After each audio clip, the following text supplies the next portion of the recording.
All right, so we've got some pretty fascinating research lined up today on brain-computer interfaces, and I'm excited to really kind of dive deep with you on this one. Yeah, it's a topic that's, captivated people for a long time. For ages, right? Like the idea of mind reading, it's straight out of science fiction. Totally. But we're actually going to be exploring how close we are to, really being able to decode those silent conversations happening inside our heads. Hmm. Especially, for people who are locked in and unable to communicate. Right, right. Which is, it's just hard to even imagine. Yeah, locked-in syndrome is, well, it's basically when a person is fully aware, but they're completely paralyzed. Wow. And sometimes they can't even blink or move their eyes. It's like, it's almost impossible to even fathom that experience. It is. And it can be really difficult to diagnose too, right? It can, yeah, unfortunately. One of the sources we have actually mentions that the average diagnosis time is something like 79 days. 79 days. Over 2.5 months. That's incredible. Of potential misdiagnosis and just, missed opportunities for treatment and for communication. It's heartbreaking to think about, that kind of isolation, to have thoughts and feelings but no way to express them. Right. The current methods like using eye tracking or blinking, those are really limited. Yeah. So that's where these brain-computer interfaces come in, these BCIs. Excellent. They hold this incredible potential to be, really revolutionary, especially for folks with locked-in syndrome. Absolutely. So, okay, help me out here. I'm picturing some kind of device that's implanted in the brain. Yeah, that's right. Is that what we're talking about? Yeah, typically it's some kind of implanted device that records brain activity and then incredibly complex algorithms. Really complex. They try to take those patterns, the brain activity patterns, and decode them into the speech that the person is intending to say. But think about what makes this so groundbreaking. Right? We're not just talking about interpreting attempted movements like someone trying to move their mouth or their arm. Right. This is about capturing the words you say in your head. That's wild. Internal speech. It's literally like accessing thoughts. Yeah, that's the ultimate goal. It's mind-blowing. It is mind-blowing, and it's definitely not simple. No, I can imagine. So you might be wondering, how do scientists even know where in the brain to look for these signals? Is there some kind of speech center in the brain? Right, yeah. I remember seeing those old phrenology charts, those decorative maps of the brain. Yeah, like those bumps on your head that told you everything about your personality. Exactly. Yeah. And your destiny. Those were totally bogus, right? Totally bogus. We can laugh about it now. Yeah. But can you imagine if we still believe that? The bumps on your head determine your entire life. Job interviews would be a lot more interesting. Oh, for sure. But, okay, so if those are wrong, how do scientists actually find the right areas of the brain to study for something like speech? Well, what we know now is that the brain is way more intricate than that. It's not just these isolated areas, it's different areas working together in these complex networks.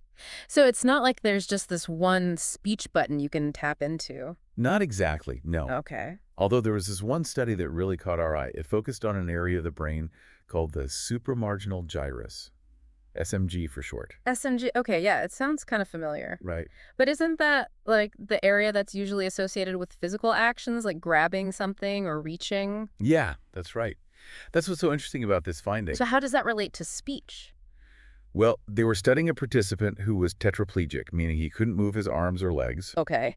And he had a microelectrode array implanted in his SMG. So they're basically eavesdropping on his brain cells. In a way, yeah. This array, it's tiny, smaller than a pinhead, but it's got all these little electrodes on it, to record individual neurons firing. Wow, that's incredible. And one of the researchers actually compared it to a football stadium. The brain is the stadium, the neurons are the people in the stands, and the electrodes are like these little microphones lowered in to listen to the crowd. I love that analogy. So depending on what the crowd is doing, whether they're cheering or gasping or going wild, you can tell what's happening in the game even if you can't see it. Exactly. And in the brain, those signals, they're electrochemical, right? They happen every time a neuron fires. And different patterns of these signals correspond to different actions, different intentions, including internal speech. So in this study with the SMG, were they actually able to tell what words this participant was thinking? They were.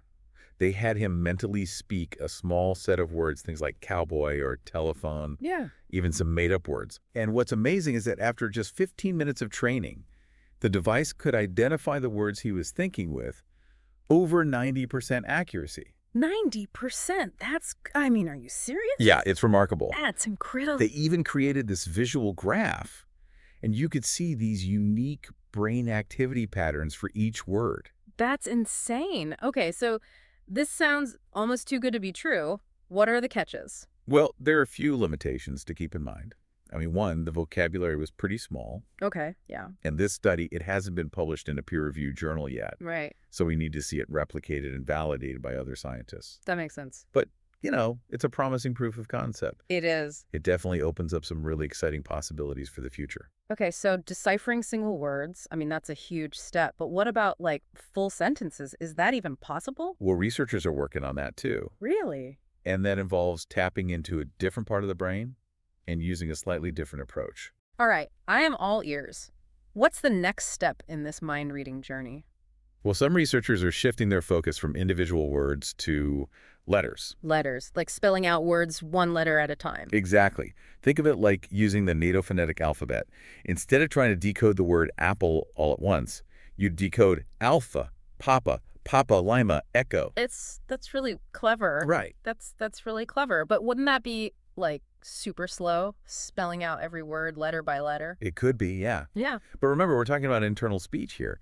It might actually be faster than you think, especially when the technology keeps improving. And this approach, it lets you spell out any word you can imagine, not just the ones that are in some preset vocabulary. Right. That makes sense. So which part of the brain are they targeting for this letter-based approach? Well, there was a study at UCSF that focused on the motor cortex. The motor cortex. Yeah, the area that controls movement.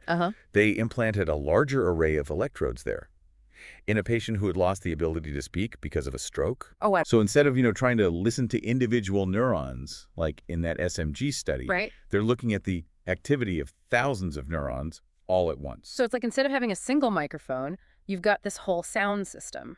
That's a great analogy. And what's really interesting is that with this approach, it doesn't rely on the participant imagining moving their mouth or tongue to form the letters. Oh, interesting. It's about decoding the intent to spell. Wow. So even though this person can't physically speak, their brain is still generating those signals associated with spelling, and they're able to pick those up. That's the idea. Yeah. And get this, with this method, they were able to achieve 92% accuracy in decoding silently spelled sentences. Sentences. Hold on. 92% accuracy. That's a huge leap from just decoding single words. I mean, that means this person could potentially hold a conversation, express complex thoughts, even tell stories, all just by thinking about spelling out the words. It's pretty remarkable, isn't it? It is. It really opens up a whole new world of possibilities. But so is this it then? Have we cracked the code of mind reading? Well, hold on now. Let's not get ahead of ourselves. As incredible as these results are, the field is still in its very early stages. Okay, so what are some of the biggest hurdles that researchers are still facing? Well, for starters, the technology itself needs to improve. We need devices that are less invasive, more accurate, and faster. I mean, current BCIs, they're still much slower than natural speech. Right, and I imagine it takes a lot of mental effort for the participants too, having to focus so intently on spelling out every single word. Plus, implanting these electrode arrays, that involves some pretty complex surgery, right? Yeah, you're right. It's a big commitment, which is why finding less invasive methods is such a high priority for researchers. And there's another big question. Will these methods, which have mostly been tested on people who have some residual movement, they can still move a little bit. Right. Will those methods work for people who are completely locked in? Yeah, that's a good point. Their brains might function very differently. Exactly. And there are other approaches being explored too, like, for example, some researchers are looking into non-invasive methods, like magnetoencephalography or MEG. MEG, right. That's the one where they measure the magnetic fields that your brain is producing. Exactly. And they can do that all from outside the skull. No implants needed. No implants, that's right. Yeah. It's much less invasive. Right. But it does come with its own set of challenges. The signals are a lot fainter because they have to travel through the skull and the scalp. Yeah, I bet it's like trying to eavesdrop on a conversation that's happening inside a building, but you're standing outside on the street. Exactly. You might catch a few words here and there, but you're not going to get the full story. That's a good way to put it. Uh-oh. But even with those limitations, it's amazing to think that researchers are trying to decode speech from these really faint magnetic signals. That's incredible. Okay, so we've talked about all these incredible technological advancements, but I'm wondering, are there any other challenges? Maybe something that's less about the hardware itself and more about, like, the whole concept of mind reading? That's a great question. And it brings us to one of the most fundamental challenges in this field. The mystery of internal speech itself. Oh, what do you mean by that? Well, how we speak inside our own heads, it can be very different from person to person. Huh, okay. Some people might visualize words, see them in their mind's eye. Right. Others might hear the words like an inner voice. Okay. And still others, they might experience words more as feelings or maybe abstract concepts. Wow, so it's not as straightforward as you might think. Not at all. It's like trying to translate a language that's different for everyone. That definitely complicates things. It does, and it suggests that we might need personalized approaches, tailored to each individual's unique way of thinking and processing language. Okay, so I'm starting to get a sense of just how complex this whole endeavor really is. We've got the technological challenges of developing these devices, the surgical challenges of implanting them safely, the scientific challenge of deciphering these brain signals, and then this added layer of complexity with how internal speech might vary so much between people. Yeah, it's a multifaceted problem, that's for sure. So where does that leave us? Is there hope for, like, a universal BCI that can restore communication to anyone with locked-in syndrome, regardless of how they think or process language? It's tough to say for sure, but the fact that researchers are pursuing all these different avenues, word-based, letter-based, invasive, non-invasive, it gives me hope. Yeah, it's like we've got this team of explorers, and they're setting out to map this vast, uncharted territory. I like that. They're all taking different paths, each facing different obstacles, but ultimately, they're all striving towards that same goal, unlocking the secrets of the brain and giving a voice back to those who've been silenced. It's a powerful vision, and it's driving some of the most innovative and exciting research happening right now. It really is. And with each new discovery, every breakthrough, we're not just learning more about how to restore communication, we're also learning more about the very nature of thought and consciousness. It's true. Every step forward brings us closer to understanding what makes us human. Well said. And I think on that note, it's time to wrap up this deep dive.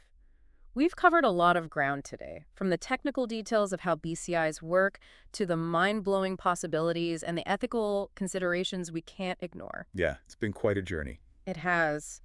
And to everyone listening out there, we hope this has sparked your curiosity and maybe given you some food for thought. This is a field that's rapidly evolving, and we're really just at the beginning of exploring its potential.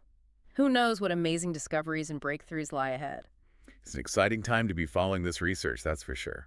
It is. Yeah. And in the meantime, keep those minds curious and those conversations flowing. The future of communication and maybe even consciousness itself might be just around the corner. It's funny, we started this deep dive talking about, the potential for BCIs to give a voice back to those who've lost it.